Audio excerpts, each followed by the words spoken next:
The following is a production of DallasCowboys.com and the Dallas Cowboys Football Club. How about them Cowboys? Yeah! Go Cowboys! Let's go, baby! Are you ready for a break? Yes. Are you ready for a break? Absolutely. Ready for a break?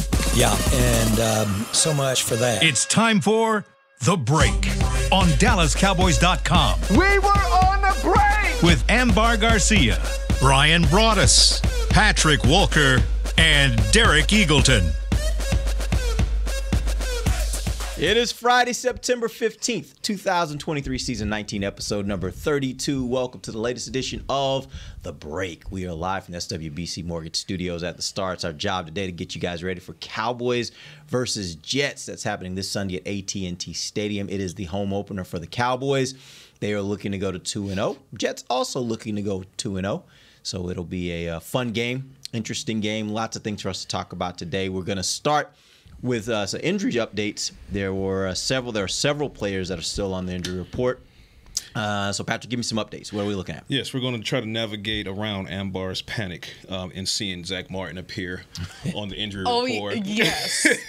I was okay, are you kidding me? We're going to work through this, okay? Let's just breathe. We're going to work through this because Zack Martin, yes, he did pop up on the injury report as limited in yesterday's practice, which was a full practice with a groin issue/injury.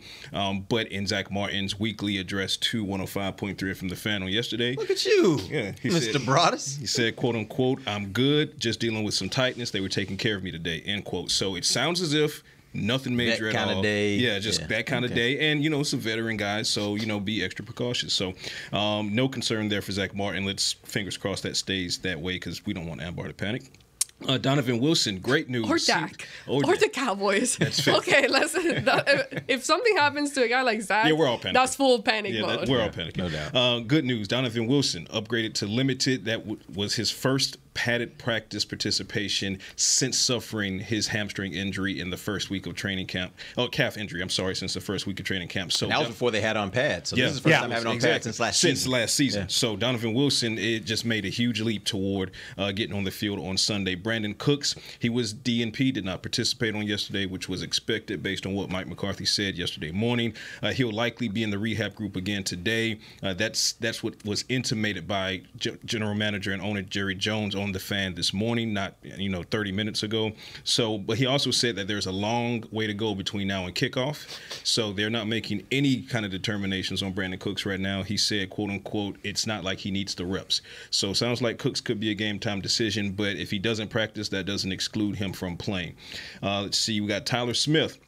Sounds like Tyler Smith probably not going to go. We'll see how it plays out. But Jerry Jones on the fan this morning did not sound optimistic at all. And then when you combine that with what Mike McCarthy has been saying this week, just doesn't seem to be the case. Jerry did say that Tyler is, quote unquote, the least probable to be active this Sunday against the Jets. So sounds like it's going to be another round for Chuma Edoga. And who else we got? We got Tyron Smith. He was a full participant in both of these practices. So I'm going to turn it really quickly to the Jets because here's what's interesting to me from the Jets standpoint. One, something that we saw yesterday, Breece Hall, Mekhi Becton, and Dwayne Brown. They're all still limited, even though Thursday was a full practice for the Jets. So they're still limited. And we talk about stopping Breece Hall. We talk about Cowboys' defensive front against the Jets. O-line, Jets O-line not healthy. Breece Hall dealing with a knee issue. Greg Zuerlein is now 50-50 to play against the Cowboys. Now, for me, this is why that information is key. If he does play, he's obviously playing on a hurt groin, one that's hurt to the point where they're considering sitting him. How does that impact Robert Saleh's offensive game plan and Nathaniel Hackett's offensive game plan? Does that make them more aggressive because they know that they might not have the distance that they normally have as far as field goal attempts for Greg Zuerlein? Also, would that give a guy like Kevontae Turpin more opportunities in the kick return game? Because Zuerlein, if he's the place kicker with a hurt groin, maybe that minimizes or eliminates the possibility of touchbacks. So something to keep an eye on there, ladies and gentlemen. Does Greg Zuerlein play? And if he does, he's not completely healthy. What does that do for the Jets? One thing to note about Greg Zuerlein, while he was here, there was talk that he didn't have the same level of distance that he once did. His leg wasn't as strong as it once was. I wonder how much a groin, going to your point, how much a groin injury affects that even more. Yeah. When you talk about distance, that I think may become an issue for them. Yeah, that's a big one. But give me a pulse on what you guys think. If Brandin Cooks can't go for the Cowboys, how much does that affect this team and what they're trying to do offensively? I think it affects them a lot. I really do. And it puts a lot more pressure on Michael Gallup. Maybe that's what you want as a Cowboy fan, for him to have to get more of an opportunity. It puts a lot of pressure on Jalen Tolbert as well. Mine. There it is. And so you've got two guys right there. Everybody. It was nice to see Gallup have a reception in that game the other day to start the second half. But yeah, Brandin Cooks against this secondary, you're going to need guys that find ways to separate. Not that Tolbert and Gallup can't do that, but the one guy that consistently, besides Lamb, that could separate is Cooks. So if it turns into there has to be a sureness of the way you run a route. There has to be some separation there if you can gain it, because this secondary will make it difficult for you, and their pass rush will make it difficult for you too. So to me, if it's I would say that it's one of those serious things. If you're, like Ambar would talk about, if you were to take Zack Martin out, I think taking Brandin Cooks out is just as important, just from the standpoint of how I potentially can move the football in this game. Yeah.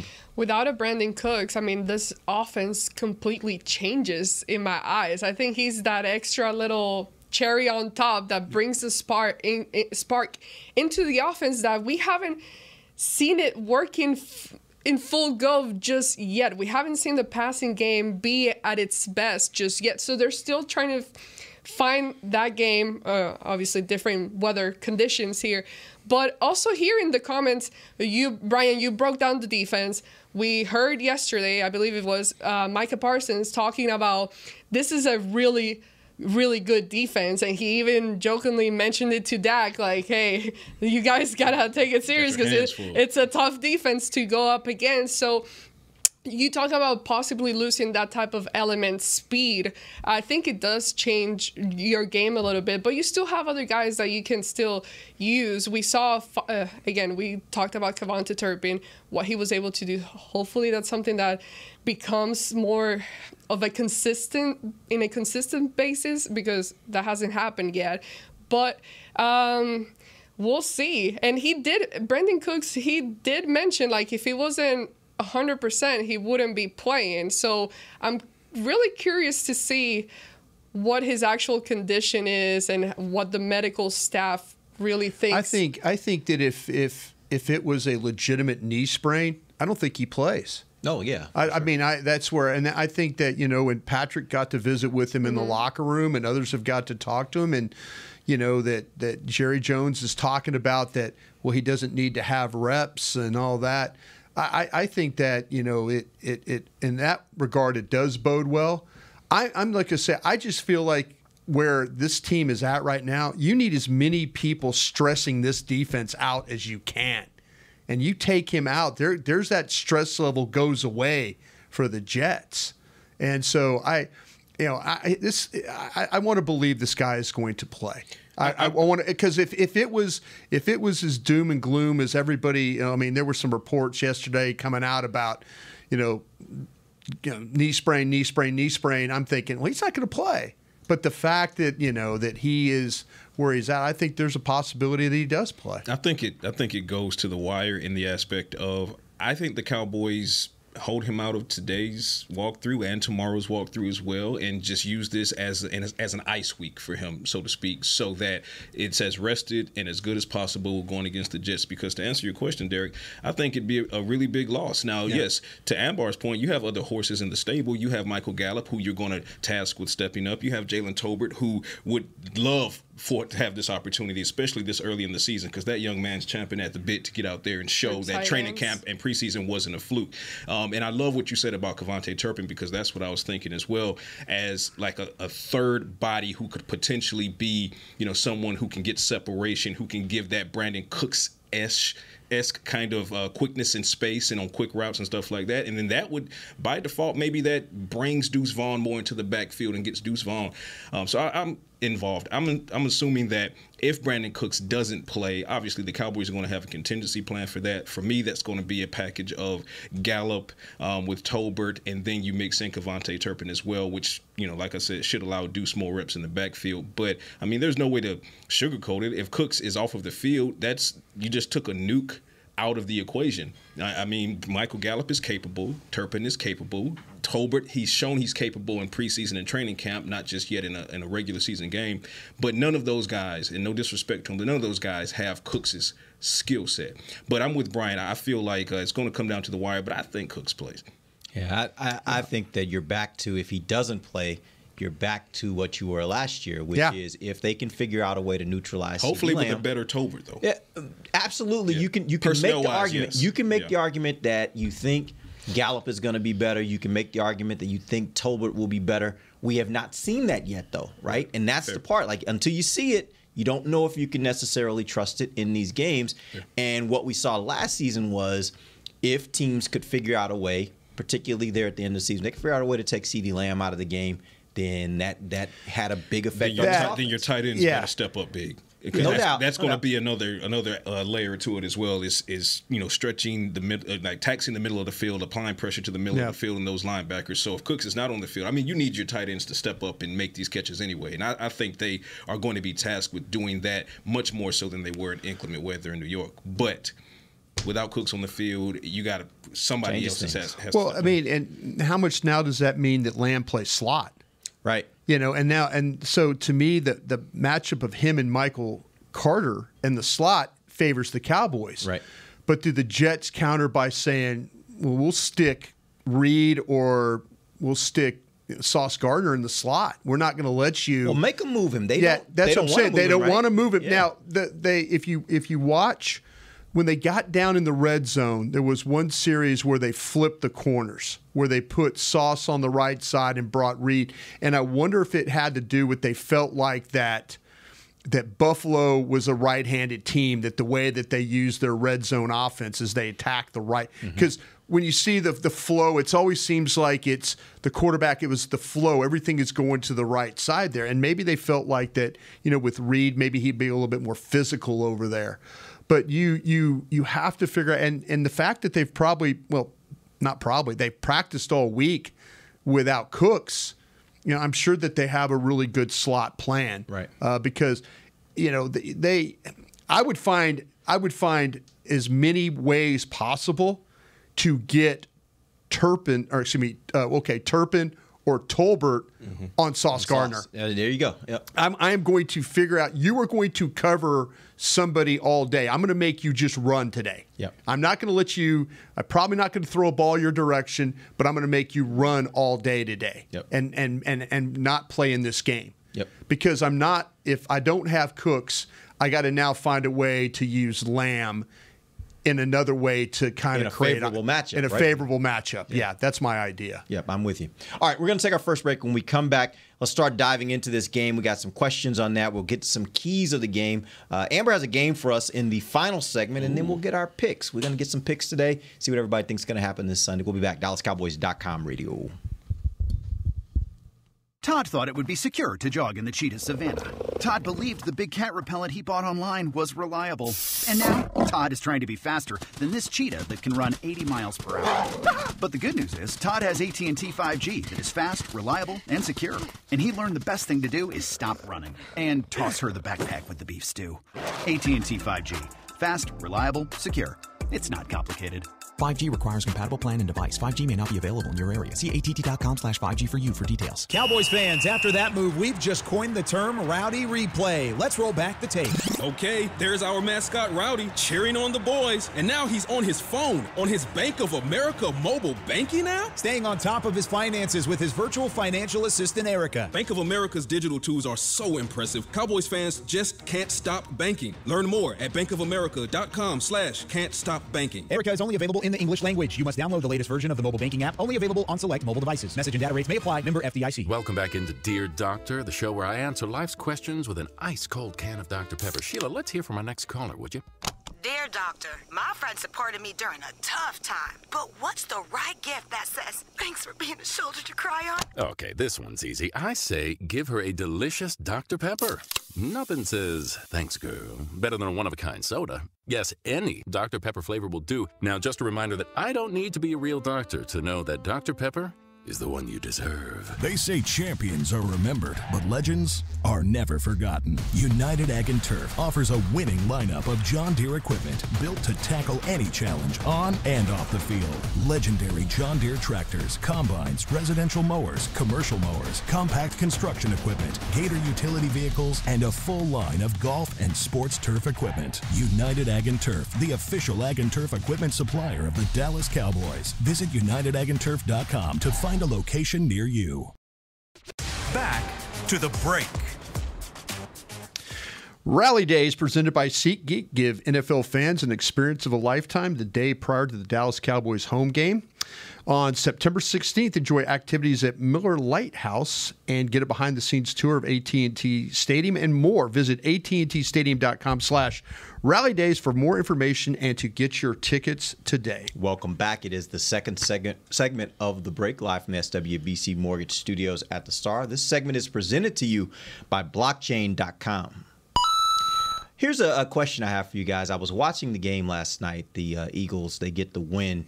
But it became very apparent to me, I think, looking at the football I watched last weekend and then watching again last night, I think across the league, defenses are quite a bit ahead of offenses. And my question for you is, do you agree with that statement?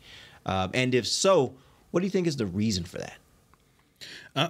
I do agree, and I think it's largely in part due to the fact that, more often than not, head coaches just want to protect their starters in the preseason. It's particularly offensively when you're talking about, franchise quarterbacks and key offensive linemen, because you don't want to lose an offensive lineman. You see around the league that OL depth is an issue, particularly here in Dallas as well, behind those 5 starters. But when you have a situation where often you have these head coaches that are like, you know what, we're not going to risk it, or we're going to greatly minimize the number of reps that our starters have in the preseason, kind of still trying to use the third game, which would typically be the dress rehearsal in a 4-game scenario in preseason, still trying to get those guys some reps, if any reps at all. But when you don't have those preseason reps, then you're going to have your offenses come out and they're trying to find themselves. And then you have a situation like in Dallas. But don't you feel that during training camps, the offense are the ones who have the advantage at practices? In one-on-ones. Yeah, in one-on-ones. But I think, I don't know, I think they get a different kind of work, the offense, versus what the defense is actually doing, because we know the defense cannot be full go. So in the scenario you're presenting, you're killing me with those eyes. What I do? I don't know. What I do? But I think in this scenario you're presenting, I was agreeing with you at first. It makes perfect sense. But then I started thinking of how training camp usually is, and it's the opposite, where I feel like the offense is actually getting more quote unquote valuable work and being in sync with players and throwing those passes, as opposed to what the defense are doing in the tackling and all that. Then let's add in the context of, let's take the Cowboys, for example, right?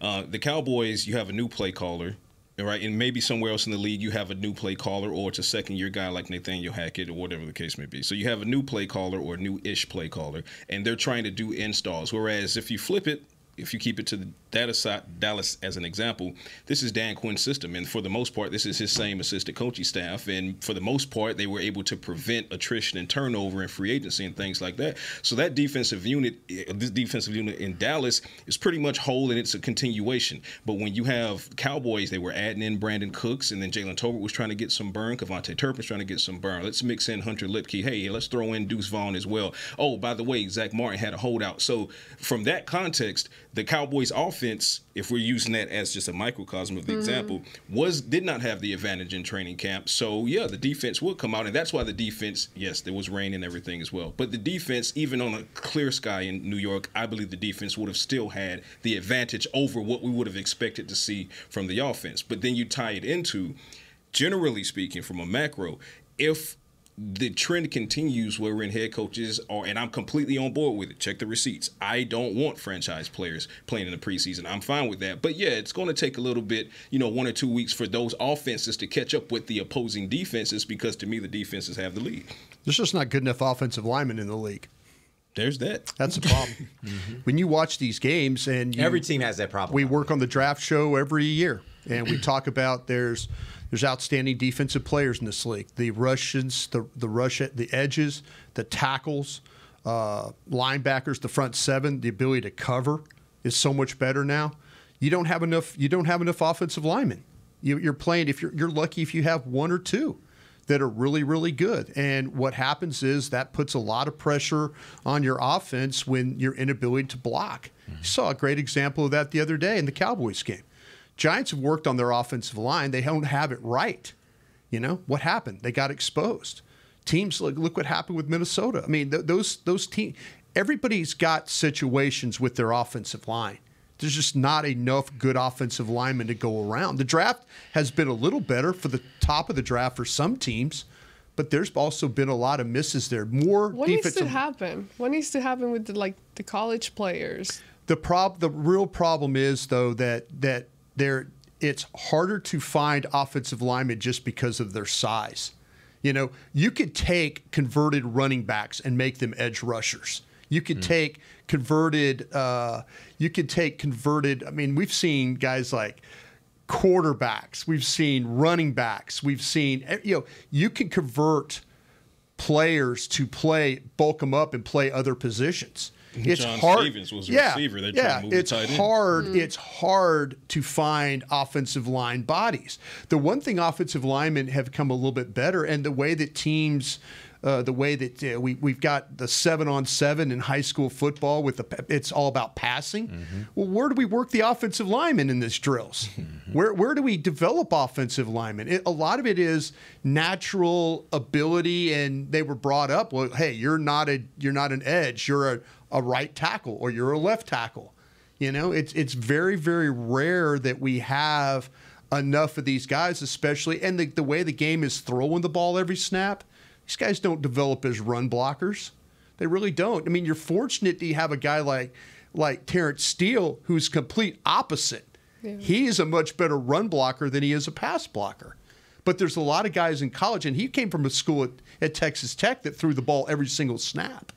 But that's just that rare development. But you just don't have guys going and playing high school, college, NFL offensive line. It's easier to convert position like, okay, well, I'm going to take this running back and make him an edge, put some weight on him. Next thing you got a 248-pound guy screaming off the edge trying to go up against a tackle that is not athletic enough to handle that. That's a big problem right now. And you look at the athletes, a lot of them are opting to play defensive line. Yeah. And I think it's because you can use your athleticism in a way that's probably a little more fun. I just think you got a lot more athletes coming out. You look at the defensive tackles around the league.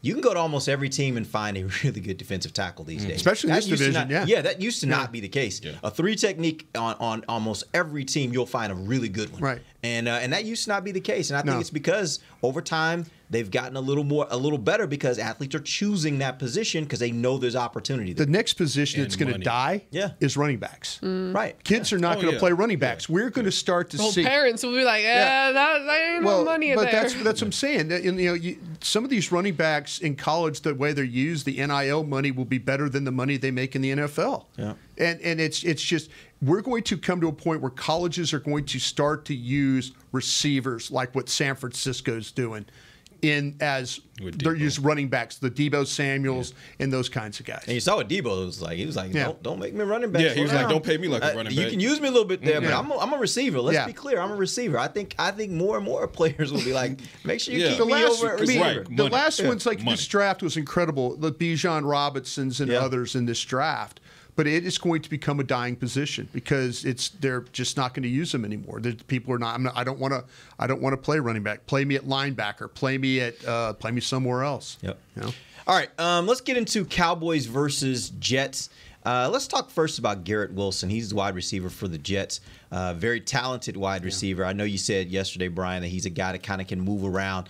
Talk to me a little bit about what you guys think the matchup looks like, him against Diggs, Gilmore, and Bland, because if he's moving around, he may be, either of those three may be covering him at different points during the game. What do you think of the matchup?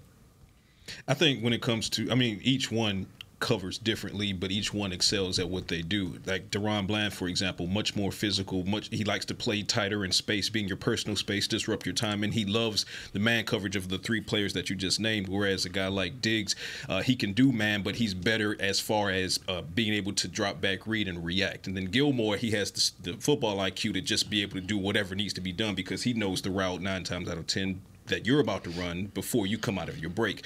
So it's a matter of who he's going to line up against, Garrett Wilson I'm speaking of, and then that's basically how the rep is going to end up going. So if you see him lined up in the slot for whatever reason and he's in that nickel against DaRon Bland, you can expect to see some immediate disruption in the timing of that route because DaRon Bland is going to get up there, he's going to jam him, he's going to hit him, get physical, and he's going to glue himself to his hip. Trevon Diggs, he'll hit and release so that he can play a little bit more in space so he can read where the quarterback's trying to throw the ball and then hopefully jump the route. Stephon Gilmore, he's going to play it midway where it's like he can press, but he's more comfortable allowing the first step to happen so that he can see if it's an inside or outside break, and then his football IQ and his experience tells him this is what the route looks like it's going to happen. So it'll be a fun matchup no matter who he ends up going against, Garrett Wilson does. But in any of those situations, albeit, and I'll say it again, Garrett Wilson is an exceptional talent. When you look at the secondary, particularly those three guys that you just talked about, he's going to have his hands full. My hope is that the Jets don't run the ball and then make these corners have to play in the game when they on the edge. That they have to come up, make a tackle, come up, make a tackle, come getting blocked, come up, make a tackle. That's wear and tear on you right there during a game. And so you almost have to play a separate game. I worry about the Jets, like I say, the run, and then all of a sudden they go play action, and now Garrett Wilson's running by you because you're a little beat up from having to defend the run. But you're not focusing because you're focusing on, wait a minute, it's crack toss, it's just toss sweep. Oh, balls bounce to the outside. You can lull yourself into just playing, got to play the run, got to play the run. They just ran past me. You shouldn't be scared of Alan Lazard's speed. You shouldn't be scared of Randall Cobb's speed. But what you should be scared of is Garrett Wilson when his ability to run by you there. If, in fact, it turns into run, pass. That kind of thing where all of a sudden now they're taking you out of your game where you're so used to just running routes with the guy, covering a guy. But now the Jets make you play a physical side of the game and you're now pushed into that role. That's the thing that would worry me a little bit about playing this, I think this game is really going to hinge on the Cowboys' offensive ability to score points. I know points wins games, but you put pressure on the Jets to have to score with you. Yes. It will be a problem for their offense. Make the scoreboard the 12th defender. Yeah. I don't want to say what I want to say because then it'll mess up my segment. No, because if I say it, I'm going to screw up one of the things that I'm going to do in the segment, so I'm going to save it. All right, we can save that. Talk about Quinnen Williams. He is, in my opinion, maybe the best defender they have on their team, he and Sauce Gardner, but certainly a force there on the defensive line. How do you expect him to line up? Where do you expect him to line up? And what do you expect the matchups to be relative to the Cowboys' offensive line? And how do the Cowboys rank there? Like, how do they match up against Quinnen Williams? Well, the Quinnen Williams is problematic because the tackles you played last week were really heavy, just base kind of defensive tackles. They're straight ahead players. There's not a lot of movement to them. It's more power than it is movement. Quinnen Williams is the opposite of that. He is a big guy, but he also has the ability to play small. And when I mean play small is they play that wide technique. I talked about it in the breakdown. They call it a wide 9 because of how the gaps are, within their ability. And they like to slant. They like to twist. They like to attack the shoulder. That's going to be the issues that when they spread you out like that, they create space as well, with the offensive line. And then so what you have to do is you have to be ready for like a Quinnen Williams going up playing on your shoulder and just getting upfield and just taking the gap, and then he'll go upfield and then work back to the ball real quick. So you've got to be ready to get over, to slide over. Zack Martin could be super comfortable. We've seen Zack Martin do this 100 times. Jam with his right hand, and then it sets the guy, and then he jams with his left hand. That allows his body to get in place. We'll see if Udoka can be that guy. Udoka's got to play with his hands. Hands and feet have to work against Quinnen Williams. If you don't have hands and feet, he's going to beat you to the corner. He's going to work your shoulder, and then he's going to be in the backfield. Yep. Everything he said. Period. Everything he said. Because Quinnen Williams is, in fact, more athletic than the defensive tackles that they went up against in New York with the Giants. So, yeah, when you talk about the likelihood that Tyler Smith won't be on the field, Chuma Edoga, it's going to be another big test for you, but a different type of test. Yeah, that's the point. Is that it's not the same test as last week. Because that played right into Udoga's hands when you watched him play. He could just sit down, play with power. This ain't that. I don't waste Quinnen Williams reps on Zack Martin. Yeah. If I'm the Jets, I'm like, no. Every time that Quinnen Williams is in there, he's going against Udoga. Agreed. I'm gonna. But Dallas has to take advantage of that too. The problem is on the other side, Quentin Jefferson's a pretty good player next to him. Mm-hmm. So you got to make sure. But if you're Zack Martin should be able to handle Quentin Jefferson. But on the other side, like I say, I am not putting any Quinnen Williams reps on Martin, because that's a wash right there. And you probably have to, at some point, at several points in the game, you'll probably see running backs helping on Quinnen Williams as far as on that side of the ball, trying to slow him down to give Dak some time. But speaking of time, the fact that Dak Prescott had the quickest trigger in the league last week, 2.11 seconds from receipt to release, that bodes well for the Cowboys. And, we asked Dak about it yesterday. He just kind of smiled, and he was like, Texas coast. That's the offense. Right, that's the offense. So that one way that the Cowboys are going to try to neutralize Quinnen Williams and just the defensive line of the New York Jets is to get the ball out as quickly as possible. Well, you're also in a situation, too, that two rookie corners with the Giants last week. Yeah. You took advantage of guys that really were inexperienced. The ball coming out quick is a great thing. These corners drive really well on the ball. And like I said earlier, you've got to be sure. If you're going to throw the ball, there's no hesitation. You got to read it and let it fly. Because if you hesitate for a second, you're going to allow these receivers these corners to play the ball either over the shoulder, around the back, drive in front of it. You've got to make sure that if you're going to throw this thing quick, be sure about it and be accurate about it. And that puts the onus, and perfectly said, and that puts the onus on the opposite side of that as well. These receivers have to make sure that they get their timing, that they hit their spots, because if Dak sees it, he's throwing it, and he does what Brian says, that ball's coming, and you better be there to catch it. Well, that's the problem that Dak had with interceptions last year. There were times where Lamb didn't get inside. There was times when Schultz didn't get inside because there was hesitation of the way the coverages were being played.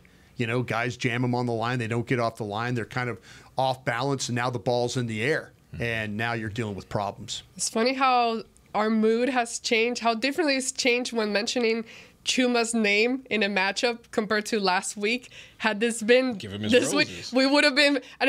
Well, it's not funny. It's good. It's good that you would have been saying, "Oh no, we're screwed." Yeah. You would have been saying that, Brian. But it's good to hear that he showed and was able to do something progression compared to what we saw at training camp, and that now we're talking about matchups like this where you can actually compete. When he plays in space, he's not as good a player. When you watch him play tackle, that's not his cup of tea. You said you think he's a guard. Put him in that phone booth. Yeah, put him in that phone booth and let him block. That's how you got to work it. All right, we will take our final break, and when we come back, Amber has a game for us. We'll see what that's all about. We'll be back in just a minute. It's DallasCowboys.com radio.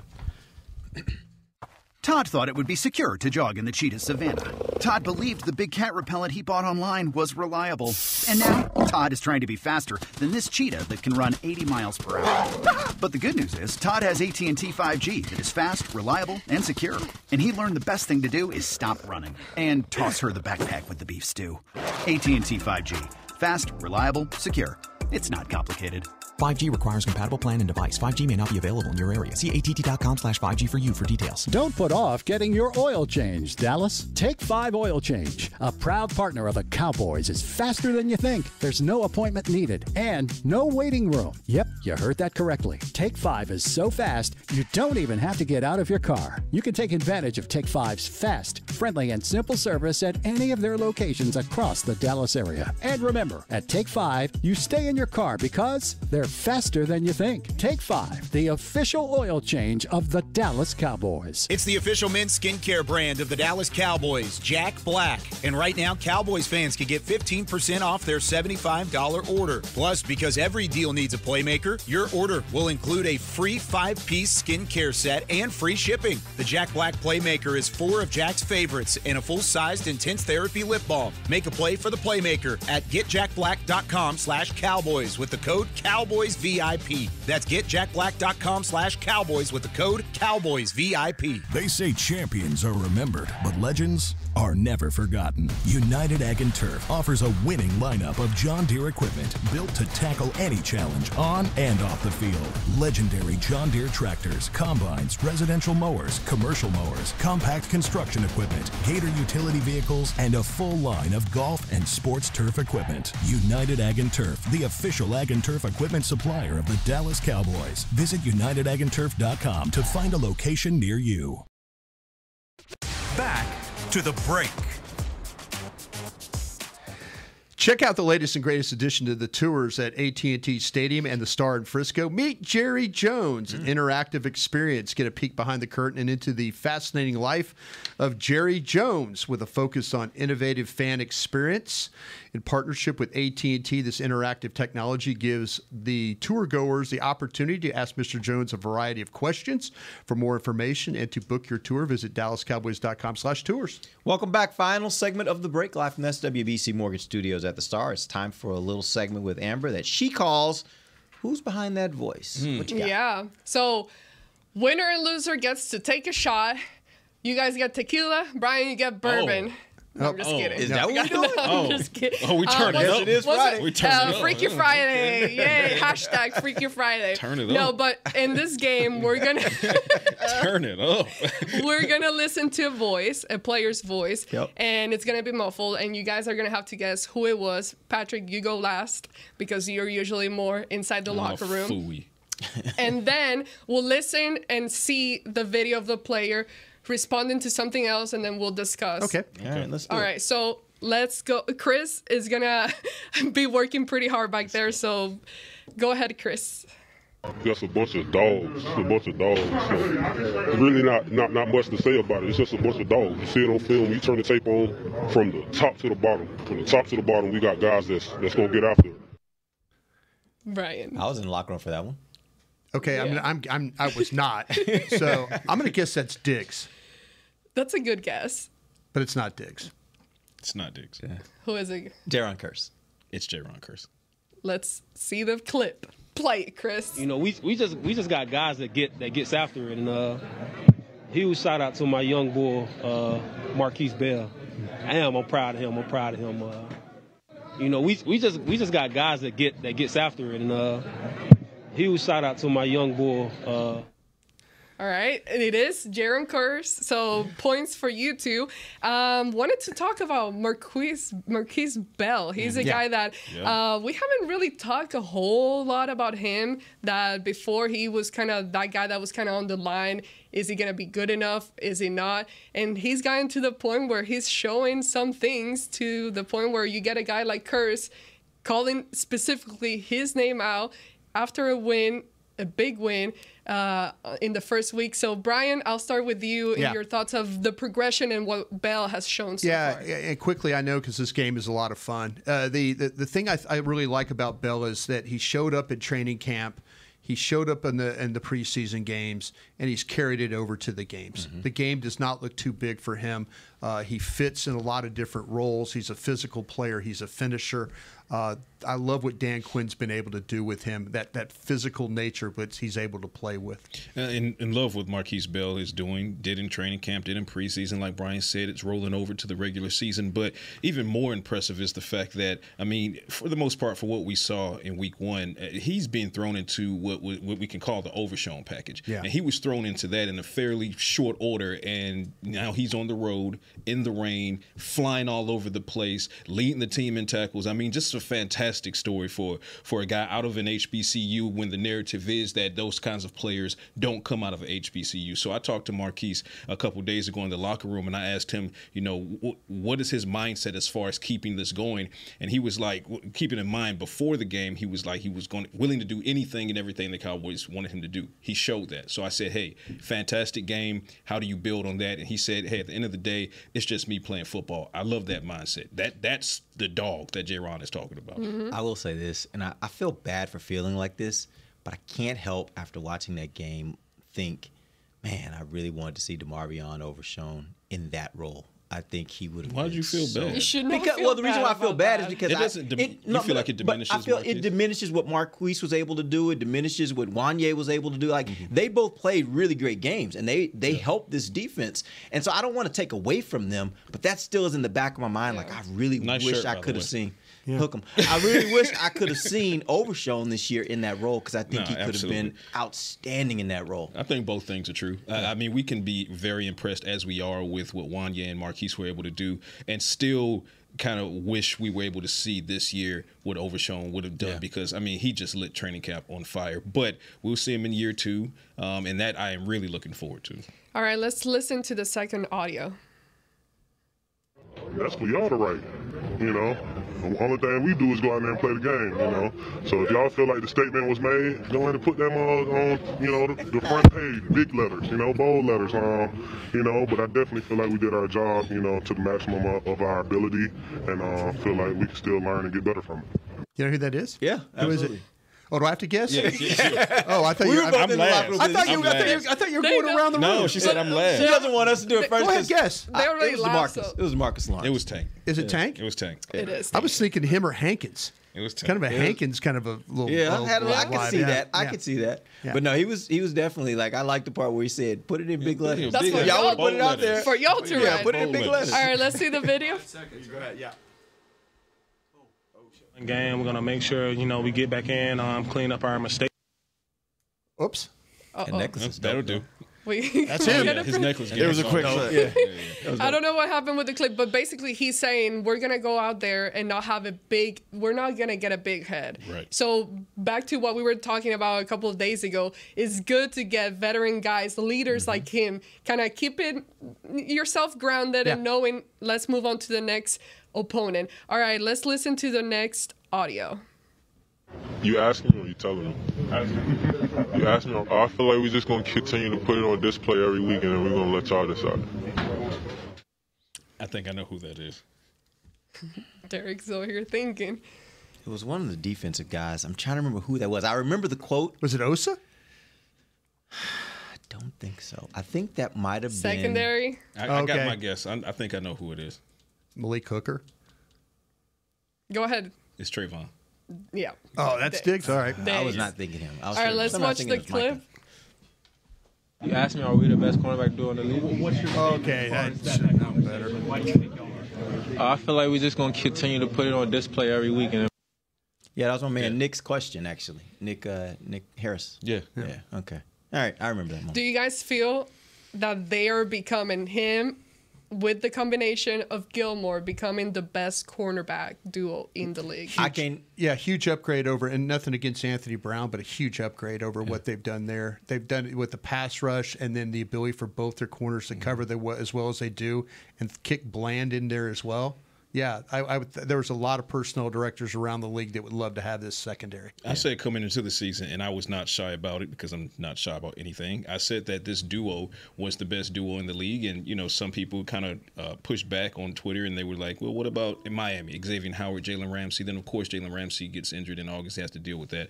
But I feel like as elite as Jalen Ramsey is, I wonder if he's on the back end of his career. Whereas if you look at what Stephon Gilmore, for example, did in Week 1 against the Giants, I still think he's right there in that window of prime. And then, of course, you know for a fact Trayvon Diggs is still prime. Deron Bland hasn't even reached prime for him yet, and he's already at elite status.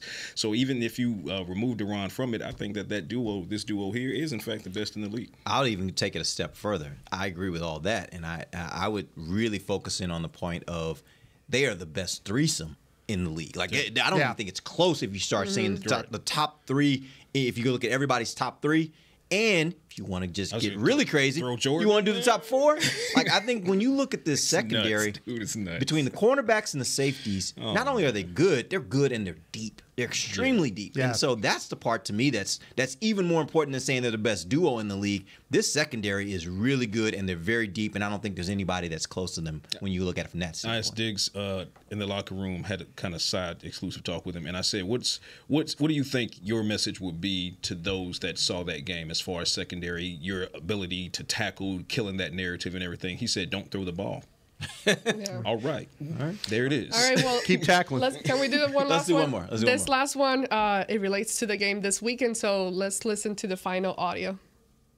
No, they're D-line. I think that's the heart of the team right there. All four guys up front, and then they got depth too. So I mean, it's going to be a good challenge for us, but man, we're up for it. So I mean, they gotta go through us too. So I think I know who that is. I do, but it's tip of the tongue. I think it's Terrence Steele. Is it? That's got it. Yeah, Terrence Steele. Let's watch the clip. When you look at Win. similarities between the 49ers. That was him. I was him. Smith. Especially Tyron defensive-wise. Smith. I think they come from like the similar families of coaching and stuff. So basically, he's talking about the similarities between the defense that they have now versus the one they face with the 49ers. So I wanted to kind of bring back into the discussion as to what are those similarities where now you're talking about every player here in the locker room mentioning this defense that is being compared to the ones that the 49ers have. And we know that has been clearly a struggle for the Cowboys. I think they're a step below defensively in the front seven of what the 49ers do. I think the linebackers of the Jets are good. I think the 49ers linebackers are really good. I think the power which the 49ers play up front, I think they physically beat you up. I think the Jets are more of a try and move and get to the ball, as where the 49ers are going to go through you to get to the ball. And I actually think the Jets have a better secondary. I was about to say that. I think they have a better secondary. I think if you look at the linebacker unit, I think you could argue that it's a wash, but because you're talking about a guy like Fred Warner out in I'd San take Francisco, him all day long. But you could argue that that's at least close to a wash. I'd give the edge on the defensive line to the San Francisco 49ers, but the edge in the secondary goes to the New York Jets. Yeah. Well, that is definitely, we went way over time. I love that one. That was fun. We still had a couple more, but that's okay. It's funny how the Jets have made a name for themselves, and we're no longer kind of dismissing that team. Go ahead and Derek, let's get into predictions. All right, what we got? You guys got to tell me what you think is going to happen this weekend. Give me the prediction and the score. Brian, let's start with you today. I'm going to say the Cowboys. I think this is going to. Last week I picked a close game. I still think it's going to be a close game. I think defensively, it's going to be hard for the Jets to I think there's going to be some times where you're going to get stopped along the way offensively. I'm going to go with the Cowboys are going to win this one 24-16. Okay. I want to see scary hours again from the defense, and that's why I'm wearing my Friday the 13th cap. I want Jason Voorhees, Freddy Krueger, Chucky. I want everybody.